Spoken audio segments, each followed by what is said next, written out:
Okay students, math chapter number 7 exercise 7.1। ये class 7 Punjab का mathematics है। इसका हम आज एक्सरसाइज 7.1 पढ़ने वाले हैं। Calculate the price that a customer has to pay for each article with a 16% general sales tax imposed on it. Football ₹800, मतलब फुटबॉल की उन्होंने प्राइस दी है आपको 800 रुपीज, और आपने इस फुटबॉल के ऊपर 16% टैक्स मालूम करके फिर आपने फाइंड करना है कि कस्टमर शॉप वाले को कितने पैसे देगा। सो मच सिंपल क्वेश्चन कि 16%, जैसे आप मेट्रो जाते हैं ना, मेट्रो, और फुटबॉल के ऊपर लिखा है 800 रुपीज, लेकिन काउंटर वाला आपसे ज्यादा पैसे लेगा। क्यों? क्योंकि वहां पे 16% इसके ऊपर टैक्स लगेगा, तो वो जो टैक्स अमाउंट बनेगा ना, वो भी इस 800 पे प्लस हो जाएगा, और तब आप उसको टोटल पेमेंट करते हैं। तो ये टैक्स के बारे में जितनी भी इंफॉर्मेशन है ये आज हम पढ़ने वाले हैं, ठीक है। अच्छा जनाब, सो 16% टैक्स ऑन 800 रुपीज। प्राइस क्या है? प्राइस है 800 रुपीज। टैक्स का उन्होंने परसेंटेज दिया हुआ है कि टैक्स का कितना परसेंटेज है। टैक्स का परसेंटेज है 16%। तो आप सबसे पहले जो है वो 16% टैक्स जो है वो 16% है, तो आप सबसे पहले टैक्स का अमाउंट फाइंड करें। तो टैक्स का अमाउंट कितना होगा? तो आप 16% को 800 से मल्टीप्लाई करेंगे। बीच में मल्टीप्लाई भी लिखना है, 16% मल्टीप्लाई बाय 800 रुपीज। तो सबसे पहले तो जो परसेंटेज खत्म करेंगे तो नीचे 100 लगेगा। परसेंटेज जब भी खत्म होता है तो नीचे क्या लगता है? 100। तो अब आप ये 2 जीरोज है, इन 2 जीरो से इसको कैंसिल करें, तो 16 multiply by 8 is equal to 128 rupees. ये टैक्स का अमाउंट आ गया, 128 रुपीज क्या आ गया? Tax amount. अब आप टोटल कितना पे करेंगे, मतलब पेमेंट जो आप शॉप वाले को करेंगे वो 800 रुपीज उसकी ओरिजिनल कीमत है, वो तो आपने देनी है, साथ में 128 रुपीज आप टैक्स देंगे, तो ये बन जाएगा बेटा 928 रुपीज। ये आपने टोटल पेमेंट करनी है। तो क्वेश्चन नंबर 1 का यही कंसेप्ट था। Question number 2, find the property tax on a property of worth 948,000 at the rate of 1.5%। अब क्वेश्चन नंबर 2 में सिर्फ आपने प्रॉपर्टी टैक्स मालूम करना है। ओके, आखिर में ऐड करने की जरूरत नहीं है। Only you have to find the property tax. 948,000 के ऊपर प्रॉपर्टी टैक्स कितना होगा। सो क्वेश्चन नंबर 2, प्रॉपर्टी कितने पैसों की है? प्रॉपर्टी है जनाब 948,000, और टैक्स का अमाउंट परसेंटेज कितना दिया है? 1.5%। टैक्स का अमाउंट मालूम करें, तो टैक्स के अमाउंट को फाइंड करने के लिए आप 1.5% को 948,000 से मल्टीप्लाई करेंगे। परसेंटेज खत्म करने के लिए नीचे 100 लगा दे, सिंपल। और ये है 948,000। यहाँ मैं एक और चीज भी बताने लगा हूँ, ये पॉइंट है ना, अगर आप चाहते हैं कि आप पॉइंट को खत्म करना चाहते हैं कि इधर पॉइंट ना रहे, पॉइंट को ऐसे कट कर ले या पॉइंट ना लेके और नीचे 0 लगा देना, तो ये बन जाएगा आपके पास 15 डिवाइडेड बाय 1000 मल्टीप्लाई बाय 948,000। ये 3 जीरो से कैंसिल हो गए, तो आपको जस्ट 15 948 के साथ मल्टीप्लाई करना है। 15 को 948 से मल्टीप्लाई किया तो इससे आ गया 14,220 रुपीज। ये आपके पास आ गया टैक्स का अमाउंट। क्वेश्चन नंबर 3 में उन्होंने टैक्स का अमाउंट दिया है, परसेंटेज भी दिया है, आपने वर्थ ऑफ प्रॉपर्टी मालूम करनी है कि आपके पास प्रॉपर्टी कितनी है। Haris paid the property tax of 2068 rupees at the rate of 0.8%। Find the worth of the property, property की वर्थ कितनी है। 2068 रुपीज टैक्स दे दिया इसने, ठीक है। तो टैक्स अमाउंट कितना है? टैक्स अमाउंट है, क्वेश्चन नंबर 3, टैक्स अमाउंट है 2068 रुपीज। और 0.8% टैक्स था, 0.8% इसका रेट था। ओके, इसको रेट कहा जाता है, रेट 0.8% था। तो आप टोटल प्रॉपर्टी मालूम करें। देखो अब एक नई सिचुएशन बन गई। अब इस सिचुएशन को भी अगर आपने सीख लिया तो पेपर में अगर वैल्यूज चेंज भी हो गए तो आपको कंसेप्ट पता होना चाहिए कि मैं टोटल प्रॉपर्टी कैसे निकालूंगा। तो टोटल प्रॉपर्टी निकालने के लिए आप यूनिटी मेथड यूज करें, सबसे बेस्ट है। 0.8% ऑफ द प्रॉपर्टी का 0.8% वो है 2068 रुपीज। तो 0.8 से पहले 1% निकालें कि यार प्रॉपर्टी का 1% कितना होगा। तो 1% of the property is equal to 2068 divided by 0.8, ये हो गया। अब 1% से आप 100% निकालें, क्योंकि टोटल प्रॉपर्टी तो 100% कहलाएगी ना, कि 100% ऑफ प्रॉपर्टी। तो जब आप इधर देखिए बेटा, जब 0.8 से 1 बनाया तो उधर 0.8 गया डिवीजन के लिए। अब जब 1 से 100 बनाया तो चूंकि 1 को 100 से मल्टीप्लाई करेंगे तो 100 आएगा, इसलिए आप इस साइड पे अगर मल्टीप्लाई करेंगे तो आपको दूसरी साइड पे भी मल्टीप्लाई करना पड़ेगा।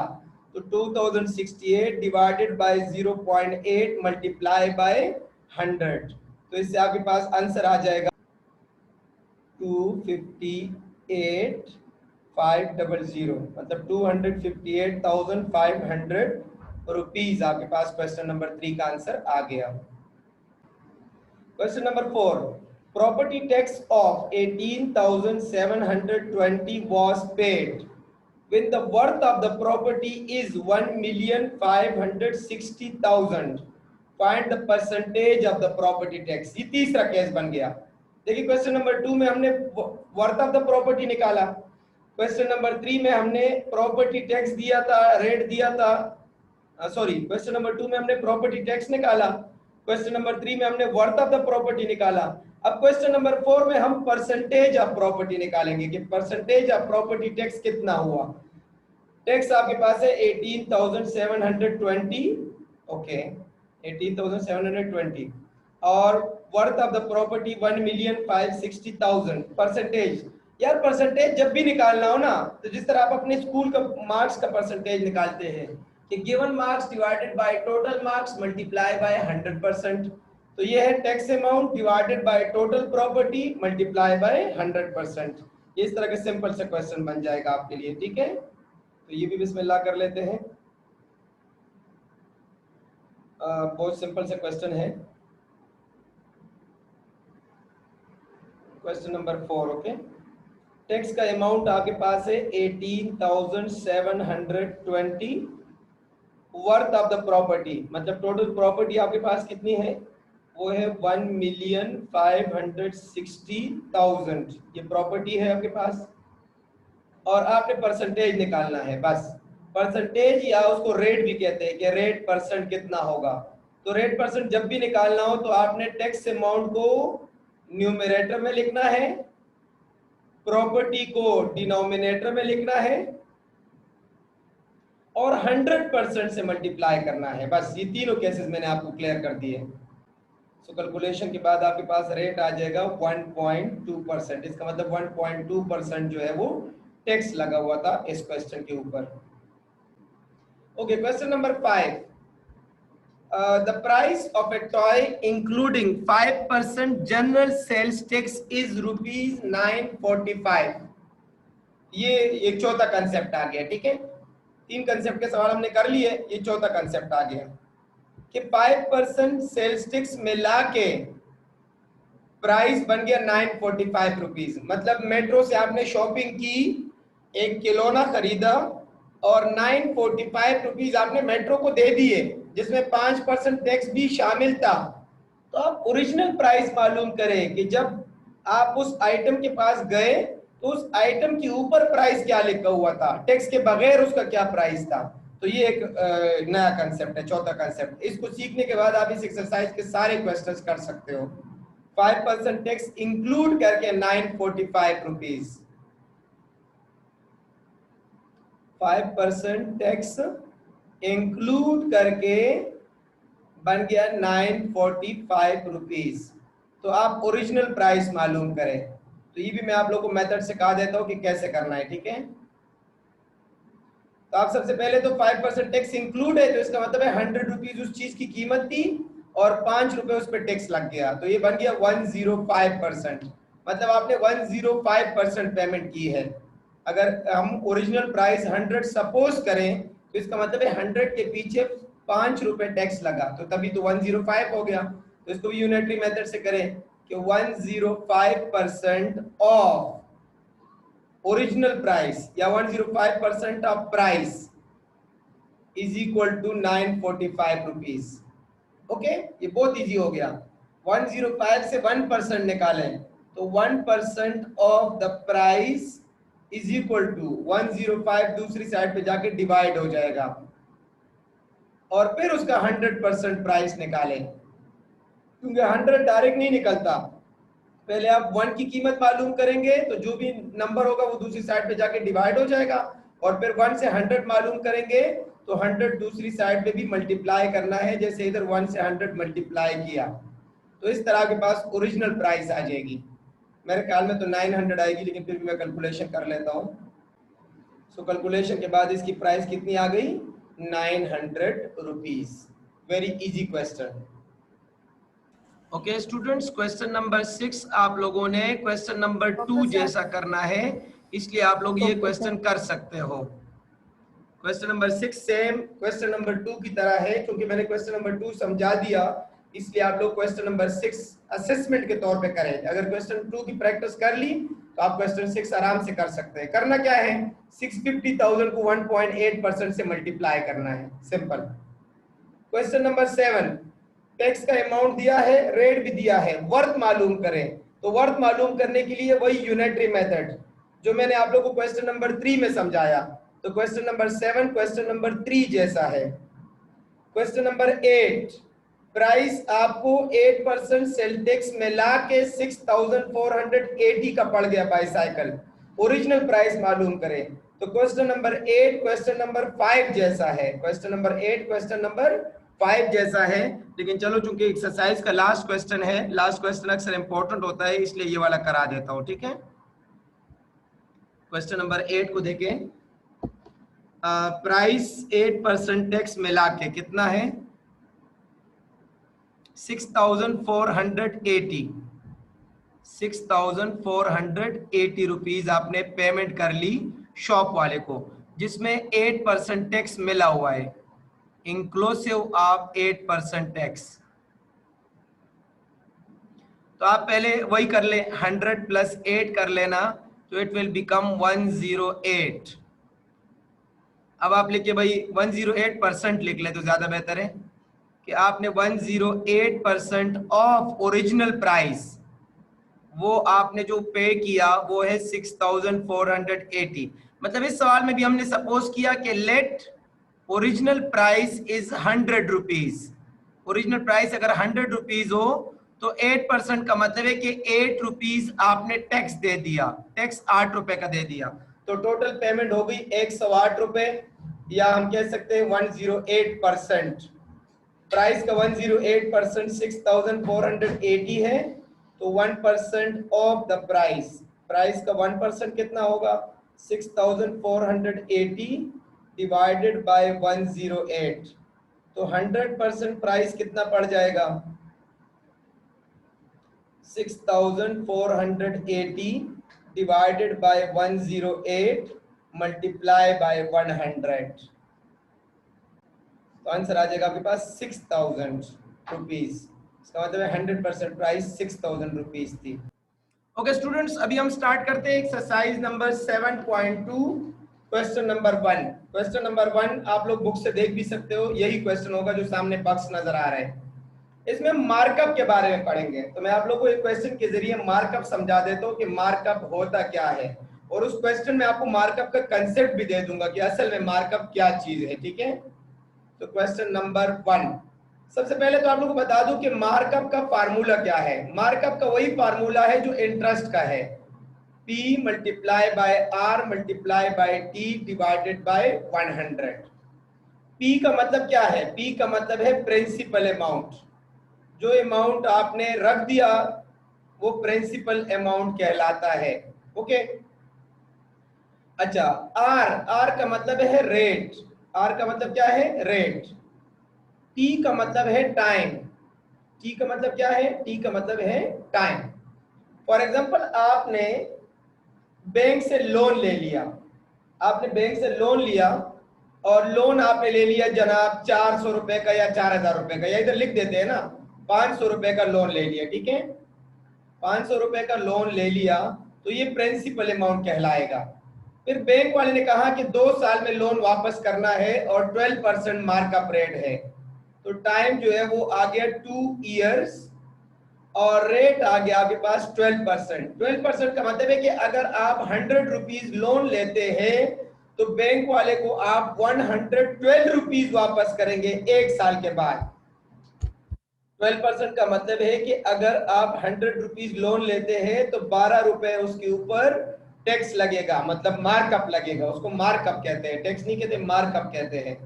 तो ये क्वेश्चन नंबर 1 का पार्ट नंबर 1 है कि प्रिंसिपल आपके पास है, टाइम भी आपके पास है और रेट फाइंड करें। तो प्रिंसिपल का अमाउंट फार्मूला क्या है? Markup is equal to PRT divided by 100। तो P की जगह 500, R की जगह 12%, टाइम की जगह 2 इयर्स डिवाइडेड बाय 100। अच्छा, परसेंटेज चूंकि आपको ऑलरेडी उन्होंने 100 डिवाइड में दिया हुआ है, इसलिए आप लोगों को यहाँ पे क्वेश्चन में 12 के साथ परसेंटेज लिखने की जरूरत नहीं है। ये 2 से कट गए तो 120 रुपीज आ गया markup amount. Very easy question. Okay student, 4 चीजें हैं। कभी उन्होंने मार्कअप मांगा होगा तो P, R और T की वैल्यू दी होगी। कभी उन्होंने आपसे P मांगा होगा, बाकी 3 वैल्यूज दी होगी। कभी उन्होंने R मांगा होगा, बाकी 3 वैल्यूज दी होगी। कभी उन्होंने T मांगा होगा, बाकी 3 वैल्यू दी होगी। यही 4 केसेस होते हैं मार्कअप के क्वेश्चन में। जैसे अभी इसका पार्ट नंबर 2 कर लेते हैं। पार्ट नंबर 2 को देखें। उन्होंने मार्कअप की अमाउंट दी है 205, प्रिंसिपल फाइंड करना है और टाइम पीरियड भी आपको दिया है 1 ईयर। टाइम पीरियड कितना दिया है? 1 ईयर। और मार्कअप का रेट दिया है 8%। अब आप लोगों ने क्या फाइंड करना है? प्रिंसिपल फाइंड करना है। प्रिंसिपल हम कैसे फाइंड करेंगे वो भी आप लोगों को बता देता हूं। जस्ट आप लोगों को ये आना चाहिए कि कोई चीज एक साइड पे मल्टीप्लाई में हो तो दूसरी साइड पे जाके डिवाइड हो जाती है। इस क्वेश्चन को भी देख लो। क्वेश्चन नंबर 1 का पार्ट नंबर 2 कराने लगा हूं, बाकी पार्ट्स आप लोग खुद करेंगे। ठीक है, ₹205 आपके पास है मार्कअप। प्रिंसिपल आपको मालूम करना है। टाइम पीरियड आपको दिया है 1 ईयर, 1 साल के लिए आपको बैंक वालों ने लोन दे दिया और रेट आपके पास है 8%। 8% आपने उसके ऊपर मार्कअप देना है। तो मार्कअप का फार्मूला लगा ले, सिंपल सा है बेटा, PRT डिवाइडेड बाय 100। मार्कअप की जगह लिख ले 205। P मालूम नहीं है तो P की जगह P लिख ले। R की जगह आप लिख देना 8, टाइम की जगह 1 और 100 से डिवाइड करें। बस एक बात याद रखें, जिस चीज को फाइंड करना हो ना उसके साथ जो चीज मल्टीप्लाई में है वो दूसरी साइड पे जाके डिवाइड हो जाएगी। 8 और 1 भी मल्टीप्लाई में है लेकिन 1 को लिखने की जरूरत नहीं है। P के साथ 100 जो है वो डिवाइड में है तो 100 इस साइड पे 205 से मल्टीप्लाई हो जाएगा तो इस साइड पे P अकेले रह गया। अब आप इसकी कैलकुलेशन करेंगे तो P इज इक्वल टू 205 100, तो 2 0 लगा दे, डिवाइडेड बाय 8। डिवीजन के बाद आपके पास आंसर आ जाएगा 2562.50 रुपीज। इसका मतलब है इतना प्रिंसिपल था, इतने पैसे आपने कर्ज लिए थे, तभी तो आपने 205 का मार्कअप अदा किया। तो ये था क्वेश्चन नंबर 1 का पार्ट नंबर 2। क्वेश्चन नंबर 1 का पार्ट नंबर 2। क्वेश्चन नंबर 2 जो है ना वो मैं आप लोगों को अगली वीडियो में समझाऊंगा। क्वेश्चन नंबर 2 अगले लेक्चर में समझाऊंगा और क्वेश्चन नंबर 1 के बाकी पार्ट्स आप लोगों ने खुद करने हैं। ठीक है, क्वेश्चन नंबर 2 मैं आप लोग को अभी अगले लेक्चर में समझा देता हूँ। पहले क्वेश्चन नंबर 1 में आप लोग को मैंने जो पार्ट करा दी है वो आप लोग अच्छी तरह से देख लेना, ठीक है।